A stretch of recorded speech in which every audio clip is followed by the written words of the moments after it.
how good is Weird Tea? My weird tea is actually gone. Do you know why, Kevin? Because it's so good. Because our PAs have not brought us a new Weird Tea. I know. What's up with that, you guys? Bring us some tea. We need Weird Tea. It's an amazing company, some friends of mine that started a long time ago. They're all about donating to charity. So if you buy online and you put the code Kevin, they'll donate to the United Foundation. Don't put Tony in the box, put Kevin, because they won't do shit if you put Tony in the box. Put Tony in the box, but don't tape it closed. Drink weird. So one time I got this bright idea that was like, oh, we'll pick you up in Las Vegas and we will bring you to San Diego with 91X radio. And it was like, you fly in, you ride on the tour bus, we'll bring you down. And we had this day off scheduled at the Colorado River at my old partner John Reese's house. Right. So the concept was all the bands were going to come down to the river and we're going to have a great time. So the radio winner shows up in Vegas.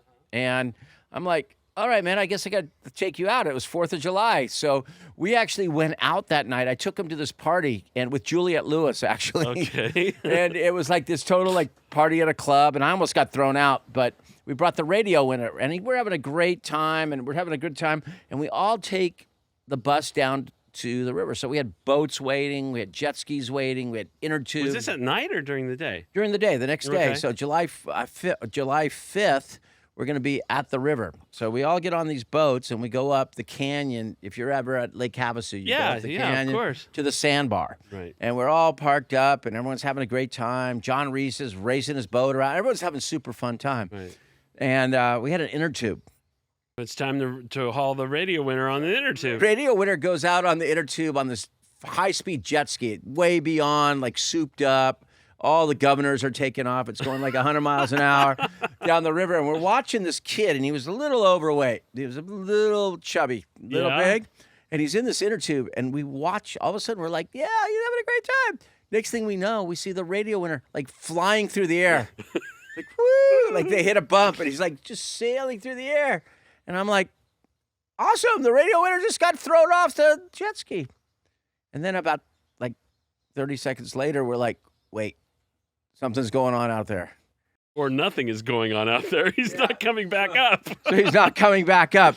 So John jumps on his jet ski. I jump on the back, and we race out. And like the radio winner had all the wind knocked out of him, and he's floating face down in the. Shit.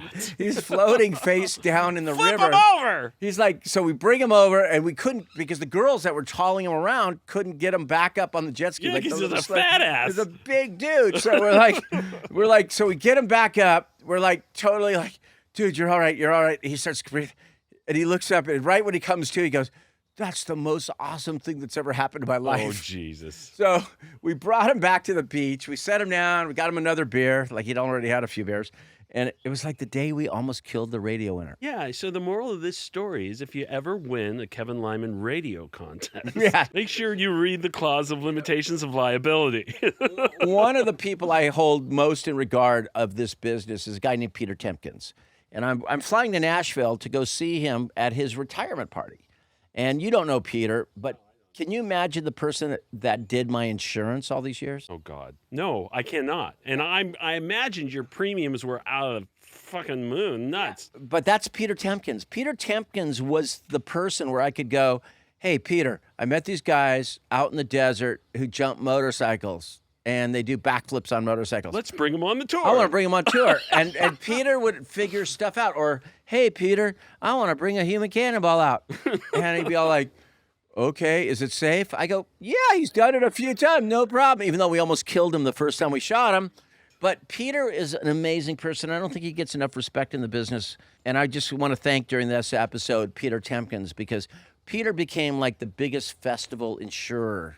Really? Yeah, Warped Tour was like his second thing he did, but it was like the door opened when Peter Tompkins started doing Warped Tour. All the festivals started calling him. That's one person I want to go and honestly thank for everything he allowed us to do through all these years. Right on. But, you know, where we go with this episode is going to be very interesting because it's something else that wasn't really accepted in the world. Tattoos. You know what? I kind of think you had a very small part in the change of culture. I don't know if this is true. Maybe it's a stretch, but I'll tell you what, my generation, was not all hopped up on tattoos. It wasn't a thing from when I was in my 20s growing up. And now you look around, I think everybody has a fucking tattoo now. Tattoos have been always very interesting to me because it's a commitment. I'd work, and there was this guy named Iggy. Like, Iggy, if you're out there, man, I always wonder whatever happened to you. But Iggy was the kind of guy that would he didn't like Coke, so he got a Pepsi tattoo. Like, that was a statement for him. And then one time, a guy named Bob Giappardi got the concrete foundations for him tattoo, on him, because he worked that conference. I mean, hope he's not working at Target now and has Target logos on him or anything. I respect the tattoo culture, absolutely. The artwork and everything is incredible. The artwork, Clay Plowman, right? He has a bunch of tattoos.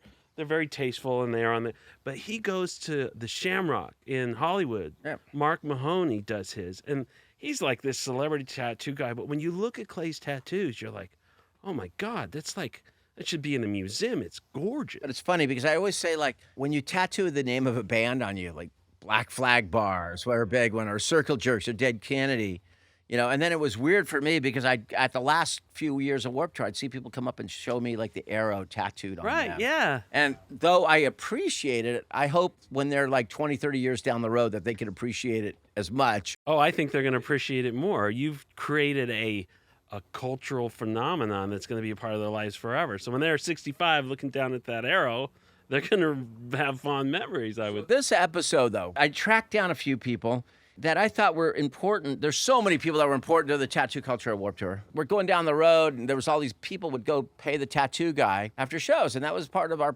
punk rock culture. And, it was like getting tattoos, and, it was bikers and punk rockers, and everyone was getting culture. But this episode is going to explore a little bit of some people who try to take it to more than the edgiest person on the block, tattoos. What do you mean? Tattoos were scary at first. Tattoo culture was wow, you got a tattoo, you must be dangerous. 100%. I'm telling you, my generation, that X generation, I mean, I'm sure there's a bunch of subsets of them but not as many people of my generation got tattoos as this generation. But they're cool. I love them. I mean, I think it's fantastic. I got to ask you. What's that? Did you get Hamilton tattooed on you somewhere or something? I did go see Rent on Friday. Rent, maybe. Front row tickets at Rent at the Doolittle. Tony's going to start a new trend in tattoos. Instead of band names, you're going to have Broadway names. Oh, yeah, and there's a whole culture of people doing that too. Don't get it wrong. I think it'd be awesome. Xavier, I sat in the front row, right where Will Smith slapped Chris Rock. I did. That's the only reason why I bought those tickets, so I could sit right where Will Smith was. Tony, hit your favorite Rent song. Oh. And picture you're flashing your tattoo on your chest while you're singing it. Oh, okay? no, I can't. You guys can't afford me. I am equity, of course, and this is media, and I need equity wages if I actually start singing. Oh, yeah. But don't think I can't do it, bitches. I'm fabulous. Oh, come on. Back to serious stuff. Back to serious stuff called tattoo. So I tracked down someone named Oliver Peck, and then I tracked down Nathan Madden. And he'll be talking about how he advocated for tattoos in the workplace, how they started their organization that did that.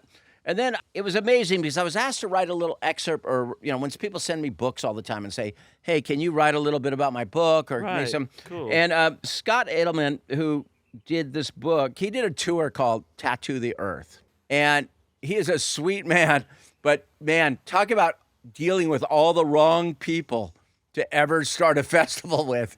I mean, he just checked every box to all the people who tortured me whenever I dealt with them. He decided to get them all in one room and say, let's do a festival together. I'm going to say it, the most greedy, self-centered people in the music business. Oh, come on, take it easy. Didn't mean any of that, folks. No, I totally meant it because didn't mean that. You know what? The guy started out with all the greatest intentions in the music business. What was the name of the festival? Tattoo the Earth. We're going to start this episode talking to my friend Oliver Peck. People that don't know him don't realize how much influence he's had on the tattoo culture of America. Kevin, how did this guy get started on the Warped Tour? Let's find out. The beginning was was 2005, and Matchbook Romance. They had me come out onto their bus and tattoo them. And I stayed on the tour tattooing in the back lounge of their bus for probably about 2 weeks. When the 2 weeks was over, they were getting off the tour. They only did half the tour or whatever it was.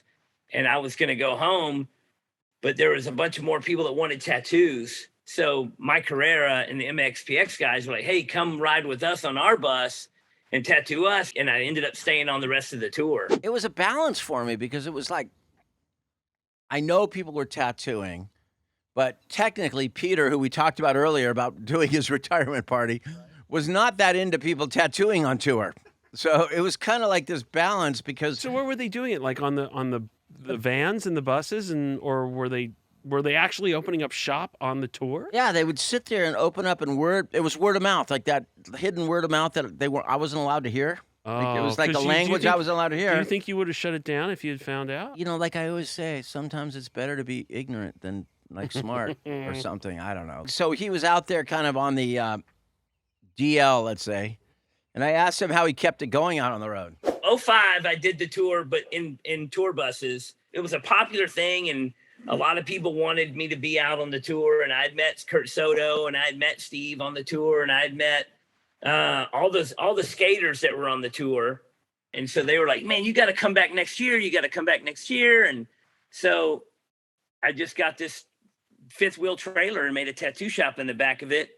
You know, Kurt Soto was like, you know, we'll just come and be on the tour. And from then, the next, like, 2007, 8, 9, 10, it was just kind of expected that I was going to be there. We kind of just snuck our way in, you know? And this is a recurring theme with a lot of people. They just snuck their way in. Here's the interesting thing about that. 2005, 2006, this is when that tattoo culture started, churning at the very early days. So it makes sense to me that you had an anti-tattoo policy on tour because it wasn't a popular thing as it is now. It was popular, but there's some things about hygiene that we're going to get into a little bit later. We're going to talk a little bit later. I also want to touch on a little thing right now because Oliver also turned me on to something else that you'll appreciate.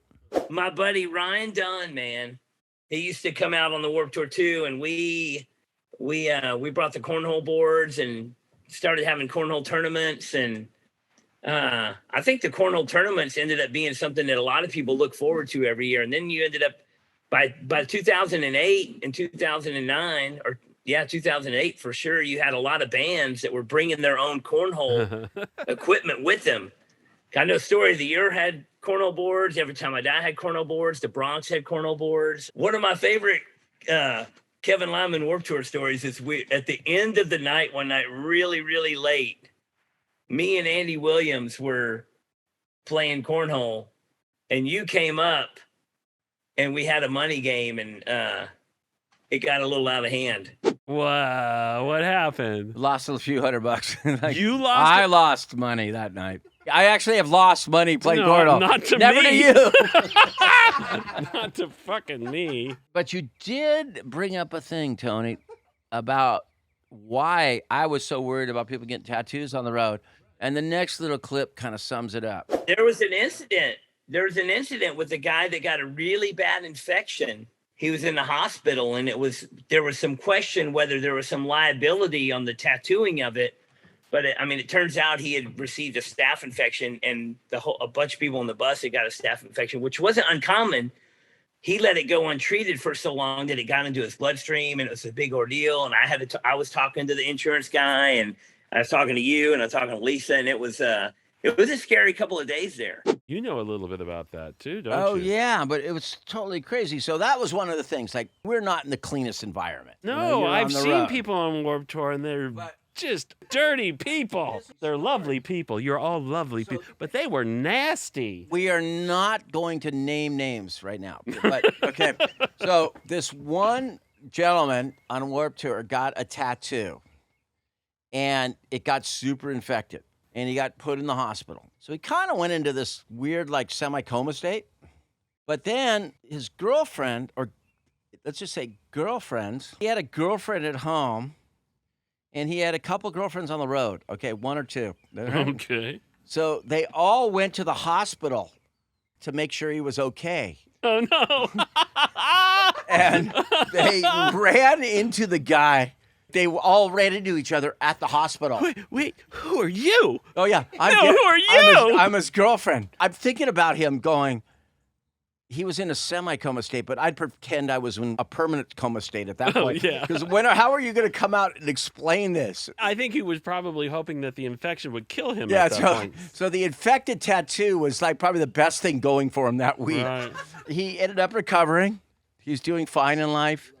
The girls are doing fine in life. But I'm telling you, I'm just saying there, like, how can you pretend not to breathe? Like this listening to like this going on in our hospital room. It'd be like the scariest thing in life. So I asked Oliver, like, where it went after Warped Tour. I was tattooing bands from every state, and you tattoo a band, and it was kind of before social media was really that big. There was MySpace, but just getting known as the tattooer that tattooed the bands and the fans of the bands. I've tattooed so many people over the years that come to get tattooed by me because their favorite band members have tattoos for me. Like, oh, you tattooed Mike Ness. You tattooed, Matt Skiba. You tattooed, Jeff Grosso. You tattooed all these people. It was funny because he'd have this fifth wheel trailer, and every bus had a number, and there'd be like this obscure fifth wheel trailer because we were trying to hide it from Peter for a while, but then Peter picked up on it, and it was becoming like that was the tattoo studio because it was clean. He would do it sterile. He would keep it a nice situation. He really made a connection with Steve Vandoren. So then all of a sudden it becomes a problem for me. Did he tattoo Steve Vandoren? No. I bet he tattooed Steve Vandoren on people because I've actually seen tattoos. Oh, of Vans and I've seen Steve Vandoren on people. No. Yeah. Really? Yeah. Okay, that's just a little over the line. That's where I love Steve. He's a nice guy, but come the fuck Yeah, on. I've seen a couple tattoos with Steve Vandoren there, So all of a sudden, he made a great relationship with Vans. Got in with Vans and did designs for Vans, did shoes for Vans, cool. T-shirts for Vans, and got to the point where Vans was hiring me to tattoo at South by Southwest for their promotion. And then once Tattoo TV came around, I was one of the most, I had gotten such a well-known tattooer just from so much exposure, for my willingness to not just sit home. And because I was on the road back then, I was on the road 200 plus days a year. Wow. And just getting, that's how you got to do it. Anything you're going to do to promote, you just got to get out and get out and get out. The more place you go, the more place you see, the more people you meet, the more people know who you are, kind of whatever. You can't just be a band or a brand and just sit at home and wait for everybody to come to you. I've always been somewhat of a hustler to some extent, but not a mainstream hustler. I'm a side street hustler, I guess. I just talked to Andy Williams the other day, who's a pro wrestler now. If you know that guitar player from Every Time I Die, I still talk to him. I still talk to Soto. I still talk to Steve every once in a while. I've seen Steve at a few different events. He's been such a great guy in the scene and in the culture. And he's been such a good, I don't know, like an out of place role model for that culture. Just the unlikely role model, I think, is Steve Vandoren. He was famous for tattooing a certain thing, and he holds a record for the most 13s tattooed at any given day. So if you want a free tattoo on that day, you can go by his shop or wherever he is, and he will tattoo the 13 on you. Really? What does that represent, 13? Better hope you hit an 8 on blackjack. What? Yeah, that's what it all is about. No, I thought it was bong. I thought it was shaped like a B for a bong. That's what it was on. That's what I put on my peaches in the 80s. Or wait, Xavier says it's Friday the 13th. Look, it means something to everybody. Isn't that the beautiful thing? Isn't that I'm like, beautiful? that's the hardest hit in blackjack. Like, you got a 13. What are you going to do? No, 12. It's called midnight. The hardest hit in blackjack is midnight. Christ, it's 8. It's like called 13. midnight. It's 12. So I don't know why. I'm going to Vegas next week. You know what? I'll ask. So I asked Oliver about tattooing. Was there a lot of laws and rules about tattooing? Because I know it affected a lot of things out there in the world. In the late 90s and early 2000s, a lot of states didn't have very many laws on tattooing. And then there's a few states that were very, very strict. One of the rules that was pretty prevalent was it was illegal to tattoo out of a mobile building. And a lot of states had that law. So we were definitely breaking the law on the fringe. Breaking the law. Even in Texas, like if you have like a mobile home as your shop, you couldn't tattoo out of it. Interesting. But a lot of states didn't have any regulations whatsoever. And then in a few states like Oklahoma, it was totally illegal to tattoo in any sense up until, I don't know, like late and mid 2000s. Oklahoma doesn't allow you to tattoo at all? Except Jesus saves. That was the only one allowed. Praise be. You can get a tattoo, but it has to be of Jesus in Oklahoma. I can tattoo of the Lord. Well, fuck that. It's punk rock. So it's a little, you're breaking the law, but what are you going to do? I'm telling you, I had so much fun reconnecting with Oliver. We had, like, it was always this, like, weird relationship because he was worried that I might have to shut him down, but I really respected him. Like, he turned me on to cornhole, and he was a good dude to have around. He was so connected with it. Not something we booked, like, not a band or a brand. He was on the tour longer than a lot of bands. Yeah. You know, I asked him what, he says about the Warped Tour. People ask me about Warped Tour all the time. I've done some interviews about it, and a lot of people are intrigued by the idea of going to all these different places. Like, oh, you've been to New York, you've been to Kansas, you've been to California, you've been to Arizona, you've been to, and all that. And I'm like, hey, it's not about the city, because every city's the same. Every city is a big parking lot full of tour buses. That's it. You don't know half the days. You don't know if you're in Syracuse or Pittsburgh. What's the difference? We always referred to it as punk rock summer camp. We had the best time of our life, and some things got crazy out of control. But for the most part, it was a family, and everybody just the last day of Warped Tour was always sad to see your friends go, and you're always happy to see them first day, set up day the next year. And I think those 7 years that I did the tour, man, it just seems like one big long blur. And most of us, a lot of those people I still think are my family, and I got to see my favorite bands play every night. I got to get tattoos from my favorite band, because I used to have everybody that was on the tour, I would have them tattoo on me. So I've got my whole arm is signatures from everybody from Matt Skiba to Haley, you name it, everybody from every band that was on there. And it was just,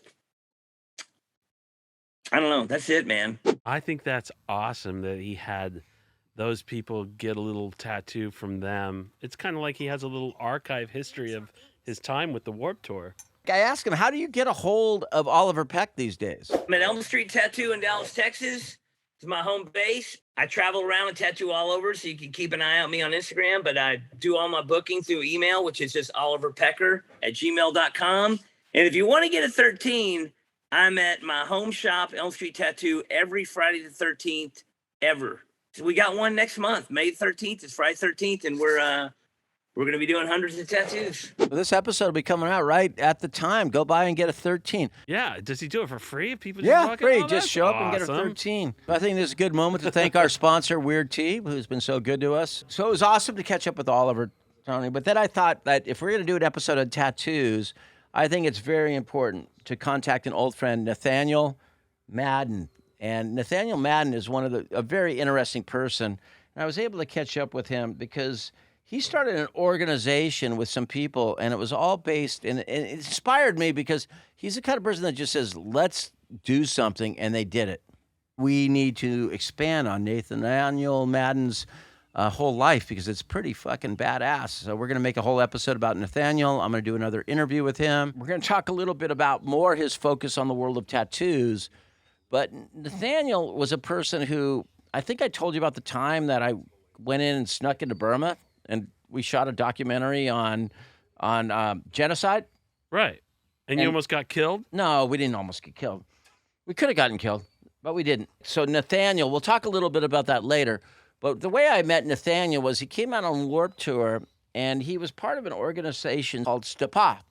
And he's going to tell us a little bit about that. There was a group of us that worked together. We were all professionals in different jobs, but there was a gal who had been fired as a manager at a chain of stores because two employees had complained that she had tattoos, and she ended up losing her job around Christmas time during the holidays. And so a group got together and just said, like, hey, let's try to get her job back. And STAPAW is what it's called, which stands for Support Tattoos and Piercings at Work. was never even supposed to be an organization. It was literally just going to be a online flash mob. We said, don't be rude to the boss, but we're going to release the boss's contact info and just tell the boss how much you appreciated her and how she was great and how you don't mind staff if they have tattoos. And they ended up getting so many messages. We had thousands and thousands of people message in. It ended up crashing their website. Yeah. We were always clear from the outset, don't be aggressive or mean, because that doesn't win over hearts and minds. Don't be entitled, just be kind. Support them in giving them the freedom and flexibility to hire people based on merit instead of what they look like. Nathan's just such a mild-mannered, nice person, and he's so easygoing, But I asked him, what impact did you actually have? Like, we all understood. Trust me, it was funny. I'd have, like, government officials come down. And there was a moment when I was having times from, like, people from Washington, D.C. coming out to the Warp Tour. And these people would come and they'd have long sleeves, like these guys that were. And then when everything would settle in, they'd go, totally love what you do, Kevin. And they'd roll up their sleeves and show me their tattoos. That's cool. But in the job place, and for me, it was always like, people ask me, like, what do you think about tattoos? I go, I love tattoos. However, you have to be careful where you place tattoos.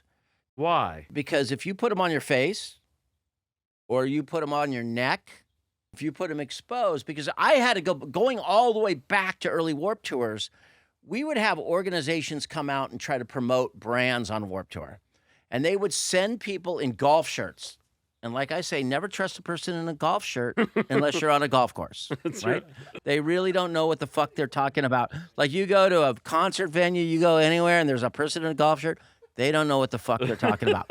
But on a golf course, they're awesome. Like, I look great on a golf course, but would never wear a golf shirt off the golf course. I never thought of that philosophy as a life lesson, but okay. It's a life lesson. So you don't do this. So it was like they would send them out to promote brands on Warped Tour, early brands like Sony, PlayStation, and things like that. And I would sit with my brands and go, nah, no one's going to trust a person in the golf shirt. Trust us. None of us do. Hire people from the lifestyle that lives our lifestyle, and you will be viewed as more credible. So they would start to look. So we literally started getting a lot of people jobs. And I would say, just don't tattoo your face. That becomes a little too much. That's like a commitment to a different. Yeah, but isn't that a slippery slope, though? And maybe we're asking controversial questions. Do you think that there is any job out there that would preclude someone from having it because of a tattoo, even a face tattoo? And do you agree with that? Because I don't. I don't think absolutely. Like what? Absolutely. We still have prejudgment, and Nathan talked about it. I know, but what are you saying? You can't be a cop because you got a tattoo? You can't be a cop. Well, I don't think you want to get Satan's helpers or whatever the hell the sheriffs have in L.A. right now. I guess. That's a huge thing right now in L.A. because we've got the sheriffs who are getting these tattoos, and they're saying they're not part of a gang. You've heard about Bill and Nate Wade talking about that, right? No, I haven't heard about that. And they're saying that we have gangs within L.A. Sheriff's Department wearing these tattoos. Oh, really? Yeah. But we don't think that's true, right, guys? For all of those sheriffs that listen to this podcast. Look, I'm not judging all sheriffs. I never do. So what ended up happening is, we would go through this thing about, tattoos in the workplace. So they actually made a lot of impact out there. Nathan told me about some of the impact they made. Bank of America changed their policies. Olive Garden, so all over the spectrum. One year we had a total of, I think it was something like 750,000 employees at businesses who had policies changed from our work. So it was really cool. There's still a lot of stigma in some foreign countries, but we've seen a massive change in the US. I mean, this is night and day difference. Actually, Kevin, this is interesting. Just, I think a few months ago, 4 months ago, United Airlines, there were 2 airlines that switched their policies now. And that's such a big change because the last year of Warped Tour, we were still dealing with people getting kicked off of planes who were customers because they had too many tattoos or the wrong tattoos. And so to have that swing where all of a sudden now they're letting stewardesses and pilots have, visible tattoos, that was a big change. Oh, that's crazy. It's true, though. As a customer? Yeah. Well, I mean, like I was telling you, it's a generational shift in that, there was in the the early 90s, the 80s, and tattoos meant you were a ruffian or someone that was anti-culture. Now it's the mainstream. Well, that's what I'm saying. But there's still companies out there, and these people went out there and they just started an organic movement to educate people that just having a tattoo, don't judge them because of a tattoo. Right. And I think, they've done wonderful work. And Nathan is a very... They should be so proud of that big of a shift change of their work made those policies. That's amazing. And this all started from him being on the tour doing tattoos. Basically him, promoting that tattoos are okay for people to have in the workplace. That's awesome. We were doing this tour and we were trying to work throughout this thing, but there was a gentleman named Steve Alderman who was trying to create his own tour for his passion of tattoos at the same time. Tattoo the Earth tour. With Scott, it was just, he reached out to me about, writing a little part for a book he was writing on his called Caravan of Pain. I came to tattooing late in life. I didn't get my first tattoo till I was 30. And they really held no interest for me when I was growing up. I grew up on the Stones and the Who. And if they had tattoos, I absolutely would have been covered in them. I did whatever they told me to do. They just didn't happen to have tattoos. So I grew up, at a time where there was quite a bit of stigma attached to tattooing. And it really wasn't in my frame of reference. And I'm also not good with my own blood. And pain for the most part, and it just was never on the radar. And after my father died, I met some people who kind of turned me on to tattooing, and it just talked to me one day, and I was like, you know what, I want to get this, this tribal symbol. And I was sober and, it was well thought out. And then that started the whole thing. Everybody says they're only going to get one. But if you could have, you would have had that Rolling Stone lips on your arms. Similar to my world was like the punk rock bars, the Black Flag bars or something. You would have had that if it was available at the time. Exactly. I have it now. I have the Stones tongue and then the Who, that circle logo. Right. I have those over here, which I got. The Who tattoo I just got a couple of years ago. The Who. Speaking of the Who. Oh my God, my new favorite band. I won't start talking about it. Okay, so we're going to jump into this segment now while it's here. I know, but while Kevin, we're here. What bands out there are you listening to right now? The ones that you won't shut up about. The Who. Who? The Who. That I said new bands, The Kevin. brand new band, The Who. The Who. The Who is not a brand new band, They Kevin. are. This is an Abbott and Costello sketch. I swear someone to God. Who's Google, on first? I don't know what's I on would Google The Who. H-U. That's how you spell Who. Who the hell is The Who? H-U. The Who are the best band that played Coachella. They're amazing. What are they? The Who. The Who. I get it. I Not get the it. Who. I get The Who. The Who. Is it pronounced Who? I don't even care. But it's a I'm new band telling that you they blew our face out. Me and Fran were at the front of the barricade, like rocking out. Like the H-U. Yeah, we totally blew all their credibility. Like two 50-something-year-olds, almst 60 and 60-something, just rocking out to a band. Fran came out here earlier and just was like mimicking being on the front row. I've never seen you act like this. You'd think you would be jaded after all these years, but you're genuinely excited about this band. So excited about this band. Did you say they did something with Jacoby? Yeah, they did a song with Jacoby from our friends in Papa Roach. Wow. I mean, it's I can't believe it took this long. That's scary to me. It took a while. Usually I was first on something, and now it's like, oh, they've got 33 million plays. Wow.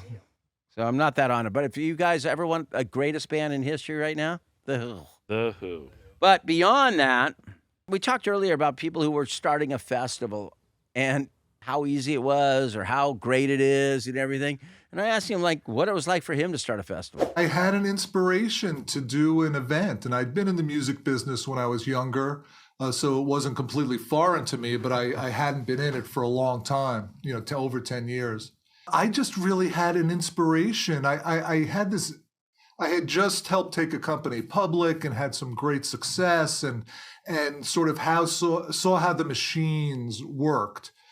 Behind the scenes and how you would get something launched and how you would brand it and make it work. So I was sort of primed to do something like that, but a tattoo show was the last thing on my radar. when I had the idea. Prior to our tour, no one had really taken tattooing out in earnest. And I had spoken to Paul Gongware. Irving Azoff had introduced me to him. And he basically said, we had some tattooing out with Ozfest the year before, and it was a pain in the ass wherever we took it. And I didn't realize at the time how ambitious it would be to take something like that on the road. I was sort of filled with inspiration. Fortunately, because if I really thought it through, there were about 20 times in there where I would have or should have stopped. But I was on a vision quest. So that's, that's really what the book is about, is that a vision quest. Did this only go out 1 year and then crash and burn miserably? No, it didn't really crash and burn miserably. Like, that's the sad part. You talk to Scott Alderman. It did business-wise, trust me. Well, I mean, that's... But you talk to him, and it's like so many people, they're super passionate about a lifestyle. They're passionate about a brand. I was the same person. Sure, of course. But maybe I came from that world. I had worked in that world. He came from a little bit of outside that world. But, I asked him, would this be a guidebook to anyone who wanted to start a music festival? In some ways, it's a little bit of a textbook in trying to get something like this launched. And going through the trial and error. My advice to someone who was going to be launching this, and I don't know if you could even do this now. I'm not sure if there are enough independent promoters to support something like this. But I think at the time, the key thing for me was to treat it like it was something real until it could become something real. From the moment I had the idea, I talked about it as a living, breathing thing. I could close my eyes and I can stand in it. There was nothing that was going to stop me. I have plenty of ideas now that are kind of good ones. I don't act on them because I'm not willing to do what it takes. I'm not willing to go out on the road. I'm not willing to fly to Amsterdam or Vienna or wherever on a moment's notice to meet the person who could get you to the, So that was the thing that I would tell someone if they're getting into this. Unless you're in it for real, don't get into the music business. or the tattoo business, because I was naive in a sense, and I'm not a naive person. I had worked in the music business before, in the trucking business in New York, and a courier business on Wall Street, different places, I'd been around the block. But when it came to this, I had to go into it with a certain amount of naivete because of what I was trying to achieve. But then all of a sudden, he kind of latched onto a band that actually, I love this band. I think they've done some amazing things in life and continue to do that. Slipknot? That was the key. I made a couple of stabs at it. It was a great idea. And I was on fire and I knew how to sell it and I just believed that it would happen. And I had the tools and some of the money to do it. So within a very short period of time, I got to meet with Irving Azoff in LA. And Lyle Tuttle, who at the time who passed on a few years ago, was the grandfather of modern tattooing. So the idea got me in front of people very quickly, and maybe too quickly, before I knew what I was doing.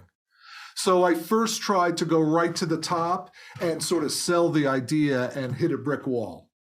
As I should have, because I wasn't in either industry. If it'd been an industry that I was involved in, then I would be able to do that, but I realized that. So then I was like, okay, I got to go to the bands. I got to get the bands and I got to get the money to put the tour on. Because I never said I had the money to secure the bands. I had the money to get the money. I was building something. And I did that with this guy, Jack Utzik, who was an independent promoter in Miami, who's now in prison for 18 years for a $200 million Ponzi scheme. But Jack was interested, and then I got Cypress Hill involved. I traveled with them and went out to LA a couple of times and basically got a commitment from them. And that wasn't enough because I thought if I got the money and I got a band, and then I realized I needed an agent. And that's when I met a guy named Paul Zakowski, who had done the B.B. King Blues Festival for 10 years, walked down Abbey Road and disco, oldies shows and the shed shows. And he's the one who got me to the finish line. He mentioned at the beginning that maybe he had gone to the top too early. And it sounds to me like Slipknot and the tattoo culture, those concerts are going on now every week with Slipknot. Like, he came too early to this game, and he lost. Sometimes you are too early to the game, and I've been there too early, maybe in Latin music or something. But he threw out a name named Jack Utzik. Did that ever ring a bell to Yeah, him? what's going on with Jack? He said Ponzi scheme. What Did the you fuck's ever going watch on? American Greed? Did you ever watch that TV show? No. There's a whole episode on Jack On this Utzik. guy? What did he But do? Jack Utzik was this kind of rad dude, which was kind of like you'd meet him and it'd be like, Jack Utzik's kind of rad. He was older. He was dressed nice, like kind of looked like a Jimmy Buffett. He just came in from a Jimmy Buffett concert. And he was always with like a young girl, and he was always at all the conferences. And he was there, and everyone's like, Jack Utzik. You know Jack Utzik. Everyone knew Jack Utzik. And if you wanted to book a show, like in the most obscure place, Jack Utzik would book it. Where mostly promoters have a territory somewhere where they work. If I needed to fill a date in Las Cruces, New Mexico, Jack Utzik would take it. If I needed a date in Des Moines, Iowa that no one else What would he do? Just throw money at it? Oh, he would. But he was also running a huge Ponzi scheme where he was also getting people investing in these shows and floating show to show to show, which we've talked about Ponzi schemes in the business before. Right. So one time I went down because someone I needed some financing. So I actually went to Jack Utzik's. Like, people talk about this, and I talked to Scott about this. You went down and met Jack, and he lived in that tower right in Miami Beach, right when you're going out the harbor. There's a giant condo tower. Mm-hmm. He had like one floor where his family lived, the second floor where his business was, and the third floor where his girlfriend lived. So they were all connected, and it was totally rad. So I would go, like, so one time we flew into this guy's place, and I always wondered about Jack. You know, that's our problem with our business. We're enamored with shit sometimes. So I flew in to meet with him, and I looked at all these computers on one side of that room in his office, and I go, he's doing something else here. He's not a concert promoter. And sure enough, the motherfucker was a fucking like Ponzi scheme, like getting people to invest in these concerts, owing their money, and then he bailed to fucking Buenos Aires or somewhere, like totally like went out. Just like left? Oh yeah, bailed out of the country, like went on the lam. They got him. Oh, they got him. Yeah, they got Jack. He's like in jail now. Wow. So I do a class at school, Tony, where it's like scammers, shysters, and just dumb business people, and I know all of them. So it's like I do this whole thing, and Jack Utzik, man, he had a racket going. So Scott, like bringing up Jack Utzik in this episode was kind of crazy to me. And then all of a sudden, I'm reading in his book because I did a pre-read on it, and he's talking about how he went to my old agent. He went to CAA on this deal. Mike Pomeranian. Now, this is the thing. Mike died while we were trying to get this off the ground. He died of a heart attack, like while we were negotiating this. And Jenna Adler was Green Day's agent. So Paul knew Mike from doing his oldies shows.